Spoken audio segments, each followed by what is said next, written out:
Gentleman के ऊपर एक कहावत है कि a gentleman is one who puts more into the world than he takes out.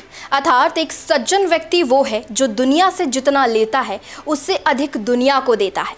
और आज की राजनीति में तो सभी जेंटलमैन हैं, क्योंकि कोई भले ही एक दूसरे का दूर विरोधी हो, एक दूसरे के प्रति जुबान से जहर उगलता हो, पर जब मिलता है तो गर्मजोशी से मिलता है। जब मिलता है तो सारे गिले शिकवे भुला कर मिलता है। नमस्कार, मैं हूँ पायल सिंह और एक बार फिर से हाजिर हूँ लेकर आज की स्पेशल रिपोर्ट। और आज की स्पेशल रिपोर्ट में हम पोस्टमार्टम करेंगे राजनीति के मोमेंट्स की, क्योंकि राजनीति में मोमेंट्स कभी कभी ही देखने को मिलते हैं। इसलिए आज के शो का नाम है मोमेंट है, मोमेंट है, मोमेंट है। राजनीति का ये भी एक मोमेंट है।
उत्तर प्रदेश वो सूबा है जो जाना जाता है देश में अपनी प्रकाष्ठा की राजनीति के लिए। यहाँ की राजनीति में कोई बंदिश नहीं है। जुबानी आग के बाण एक दूसरे पर खूब चलाए जाते हैं ताकि एक दूसरे को हार से झुलसाया जा सके। इस बार भी उत्तर प्रदेश की धरती विधानसभा चुनाव में पर्सनल बयानबाजी खूब देखने को मिली, पर ठीक चुनाव समाप्त होने के बाद यूपी विधानसभा में कुछ ऐसा देखने को मिला जो बन गया राजनीति का बेहतरीन मोमेंट। आप भी देखिए इस रिपोर्ट में उस मोमेंट को। पहले विधानसभा चुनाव में आपने देखा जुबानी धार, फिर हुआ उत्तर प्रदेश में एक दूसरे पर पर्सनल वार। अब हो रही है राजनीति में स्पेशल मोमेंट्स की बौछार। कहते हैं राजनीति में मुर्दे दफन नहीं होते, मुर्दों को मुद्दा बना के उछाला जाता है। ठीक वैसे ही राजनीति में कोई परमानेंट दुश्मन नहीं होता। ये इसलिए भी कहा जाने लगा है क्योंकि कुछ राजनीति के मोमेंट्स इसी ओर इशारा करते हैं। शुरुआत करते हैं चंद दिनों पहले यूपी विधानसभा चुनाव प्रचार से। प्रचार में पर्सनल वॉर पलटवार का खूब बोलबाला था, खूब बयानबाजी के तीर चले। लैपटॉप चलाने से लेकर एक दूसरे के सोने उठने तक बयानबाजी की गई। हम लोग समाजवादी लोग तो लैपटॉप बांट रहे थे, और लैपटॉप इसलिए बांट रहे थे कि कम से कम गरीब के बच्चे पढ़ लिख लें और उनके अगर मिल जाए तो आगे की भविष्य की पढ़ाई भी कर लें। अभी सुनने में आया है कि ये सरकार स्मार्टफोन देने जा रही है। ये स्मार्टफोन हमें समझ में नहीं आ रहा, और जब नौजवानों के पास अपने आप फोन पहुंच गया तब सरकार कौन सा स्मार्टफोन देने जा रही है।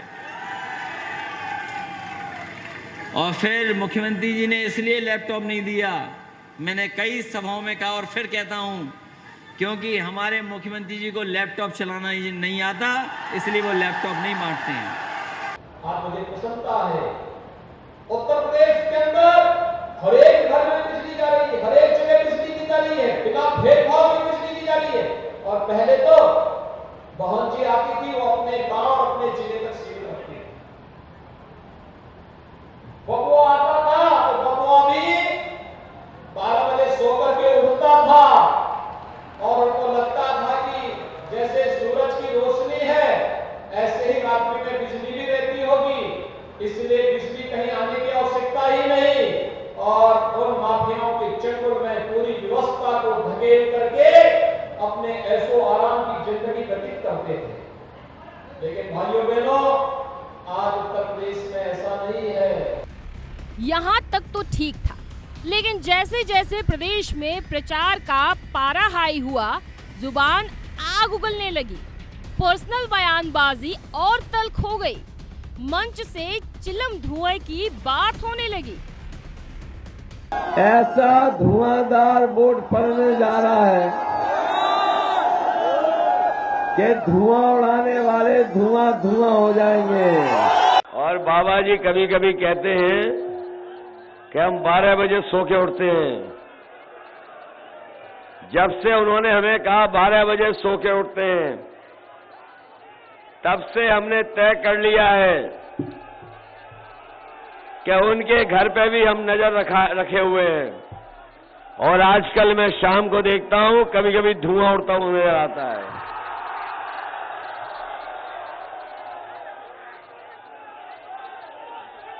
और अब तो उन्हें नींद नहीं आ रही आजकल। रात में 12 बजे 1 बजे उठ जाते हैं और धुआं मांगने लगते हैं कि धुआं लाइए तभी नींद आएगी। अभी कुछ दिन पहले मैंने पुताई वालों को जाते भी देखा उनके घर के पास से। मैंने रोक कर पूछा, कहां जा रहे हो? तो बोले कि जो धुएं के काले धब्बे लग रहे हैं उन्हें पोतने जा रहे हैं। बताओ बाबा जी जा रहे हैं कि नहीं जा रहे हैं? और गोरखपुर पहुंच रहे हैं कि नहीं पहुंच रहे हैं? उन्हें तो पहले ही पैदल कर दिया। यूपी विधानसभा चुनाव में सभी जानते हैं कि भाजपा के मुख्यमंत्री चेहरे योगी आदित्यनाथ और सपा गठबंधन के नेता अखिलेश यादव में किस तरह तल्ख बयानबाजियों का दौर चला था। चुनाव में दोनों तरफ से रोज वार पलटवार में लिपटे बयान सुर्खियां बन रहे थे।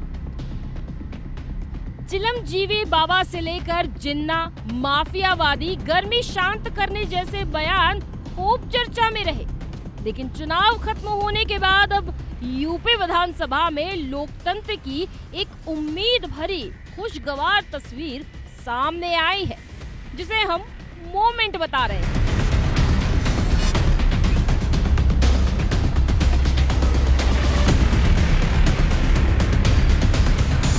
विधायकों के शपथ ग्रहण कार्यक्रम के दौरान सीएम योगी आदित्यनाथ और नेता विरोधी दल अखिलेश यादव ने जिस तरह से एक दूसरे का गर्मजोशी से स्वागत किया, वो चर्चा का विषय बन गया।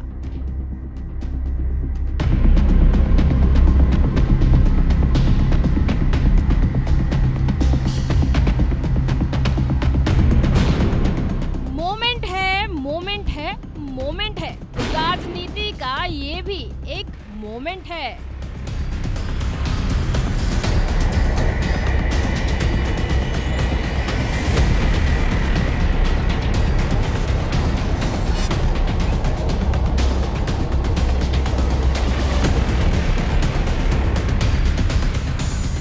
विधानसभा में लोकतंत्र का खूबसूरत नजारा देखने को मिला।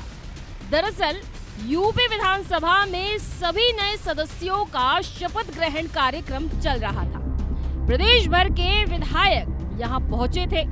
2 दिन तक चलने वाले इस शपथ ग्रहण कार्यक्रम को लेकर पूरी विधानसभा में गर्मजोशी दिखी। इसी बीच सीएम योगी आदित्यनाथ और नेता विरोधी दल अखिलेश यादव आमने सामने आए तो दोनों एक दूसरे को देख मुस्कुराए। फिर दोनों ने गर्मजोशी से हाथ मिलाया।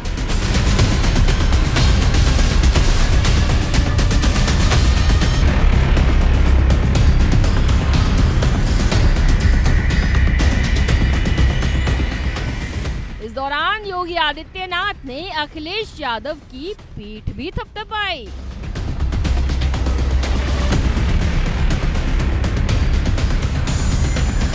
मशहूर शायर निदा फाजली की एक लाइन है, दुश्मनी लाख सही, खत्म न कीजिए रिश्ता, दिल मिले या ना मिले, हाथ मिलाते रहिए। स्पेशल डेस्क संभव टीवी।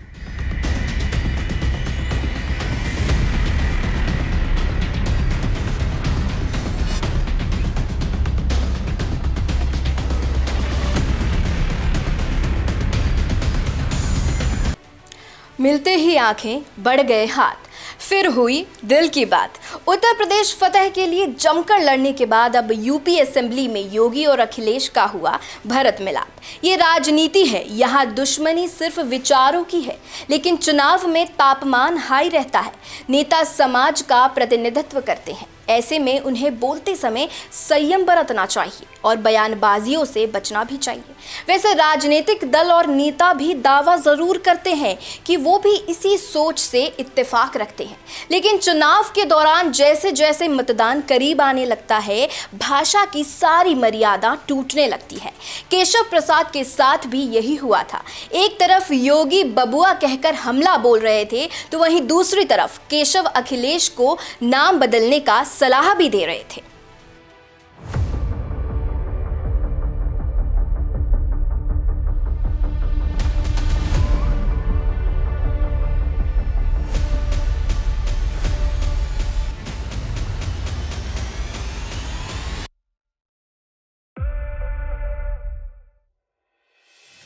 ये सियासत नहीं आसान, बस इतना समझ लीजिए, धूर विरोधी से हंसकर हाथ मिलाना पड़ता है। अभी चंद दिनों पहले तक ये था कि सपा और बीजेपी दोनों धूर विरोधी थे।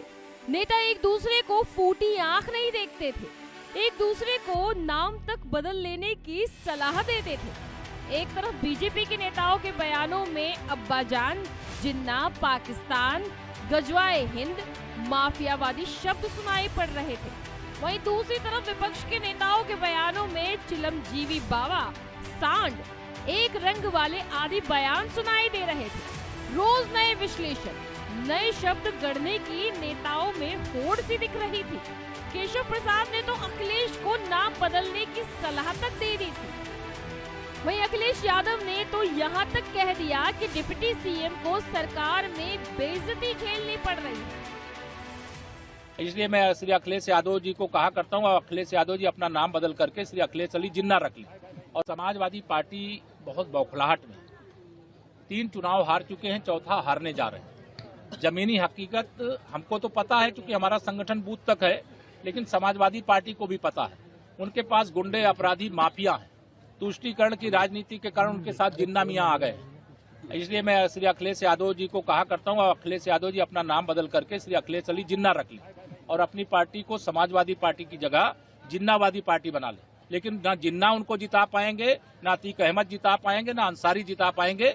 उत्तर प्रदेश की जनता कमल खिलाई है, उसकी खुशबू, उसकी सुगंध, उसका मतलब जो लाभ है जनता को ईमानदारी के साथ उस तक पहुंच रहा है। यहाँ गुंडागर्दी थी, माफियागिरी थी, उसका अंत हुआ है। जनता बहुत सुकून महसूस कर रही है। 4.5 साल अपमानित हो रहे डिप्टी सीएम, अपमानित हो रहे।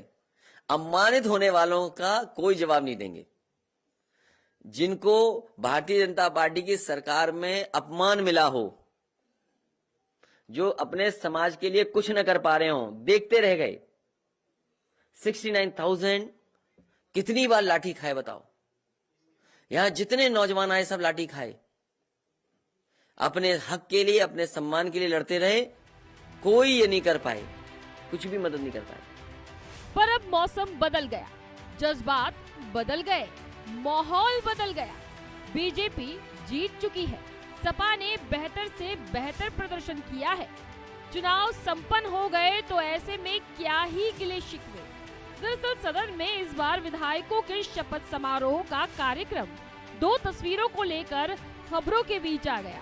पहली तस्वीर योगी आदित्यनाथ की दिखी, जिसमें वो अपनी शपथ के बाद चेयर के पास से उतरे, तो अखिलेश यादव ने आगे बढ़कर उनसे हाथ मिलाया।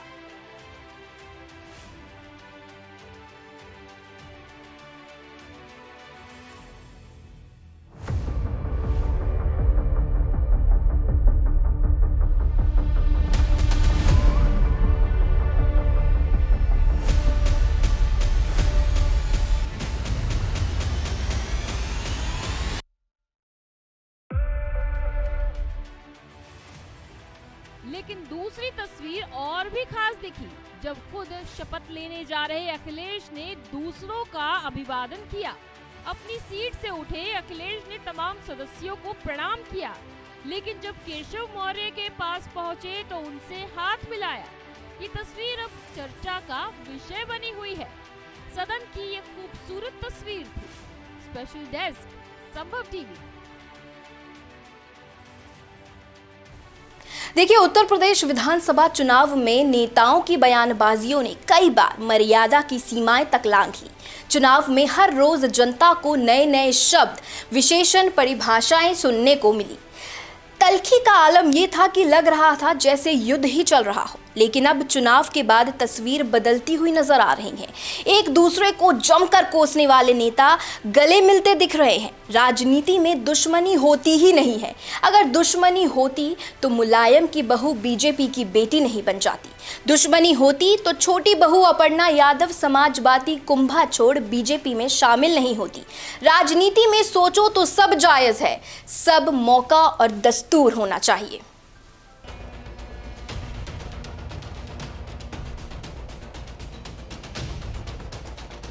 यूपी के चुनाव समर में बीजेपी ने अपने सबसे बड़े प्रतिद्वंदी अखिलेश यादव के घर में सर्जिकल स्ट्राइक कर दी। मुलायम सिंह की छोटी बहू अपर्णा यादव समाजवादी कुनबा छोड़ बीजेपी में शामिल हो गई थी।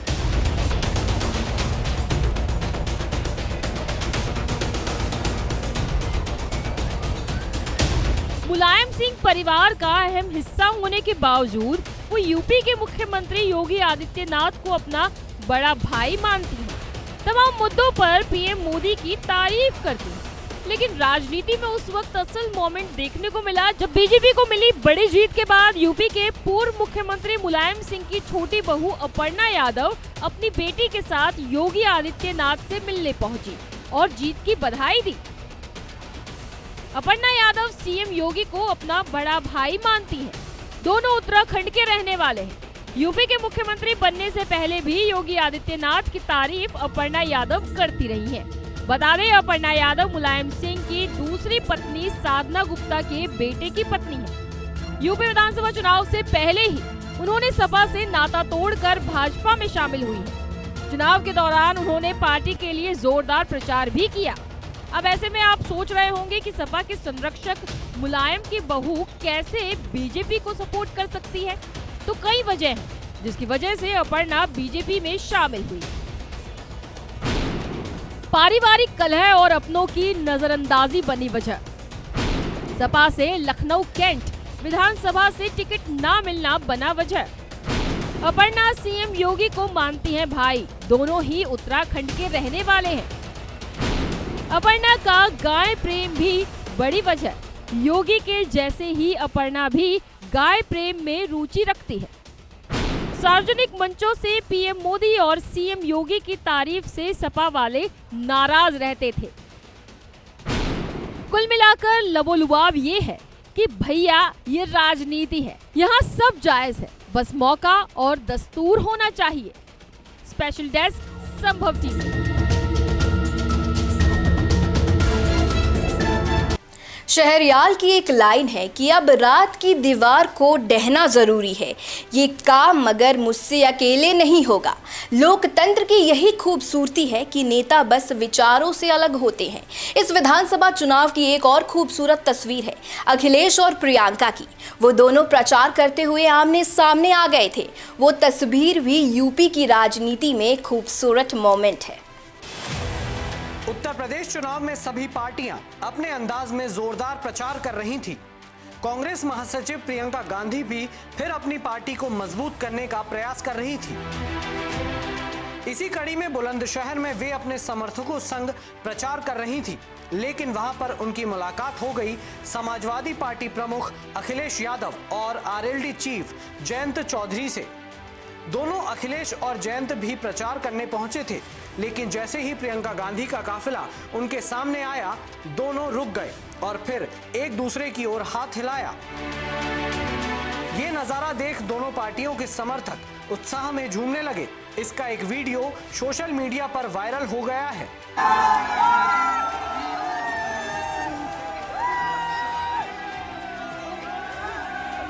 अखिलेश ने खुद सोशल मीडिया पर एक फोटो शेयर कर लिखा कि एक दुआ सलाम तहजीब के नाम। प्रियंका गांधी ने भी जवाब में ट्वीट कर लिखा, हमारा भी राम राम। अब दोनों ही बड़े नेताओं का यह अंदाज चर्चा का विषय बन गया। मायने इसलिए भी रखता है क्योंकि बिना किसी गठबंधन के भी कांग्रेस और समाजवादी पार्टी के बीच एक अंडरस्टैंडिंग देखने को मिली। करहल सीट से कांग्रेस ने अपना कोई प्रत्याशी नहीं उतारा और अखिलेश यादव को एक खुला मैदान दिया। जसवंत नगर की सीट पर भी कांग्रेस ने कोई प्रत्याशी नहीं उतारा। इसी तरह समाजवादी पार्टी की तरफ से भी अमेठी और रायबरेली से कोई उम्मीदवार नहीं उतारा गया। वहां पर कांग्रेस को सीधे बीजेपी से मुकाबला करने का मौका दिया गया। अब ये लोकतंत्र का वो मोमेंट ही है जो चर्चा का विषय बन जाता है। भले ही लोग एक दूसरे के विरोधी हैं, लेकिन राम राम करना, सलाम करना, तहजीब दिखाना नहीं छूटता है। इसीलिए तो हम कह रहे हैं कि मोमेंट है, मोमेंट है, मोमेंट है। राजनीति का ये भी एक मोमेंट है। ये राजनीति की खूबसूरती ही है जो एक दूसरे के दूर विरोधी एक दूसरे से गले मिल रहे हैं, हाथ मिला रहे हैं, दुआ सलाम कर रहे हैं। लोकतंत्र की यही तो खूबसूरती है। आखिर में बस इतना कहना चाहूँगी कि लोकतंत्र में यही खूबसूरती बरकरार रहे। फिलहाल आज की स्पेशल रिपोर्ट में बस इतना ही। फिर अगले दिन नई रिपोर्ट के साथ मिलूंगी। तब तक के लिए नमस्कार।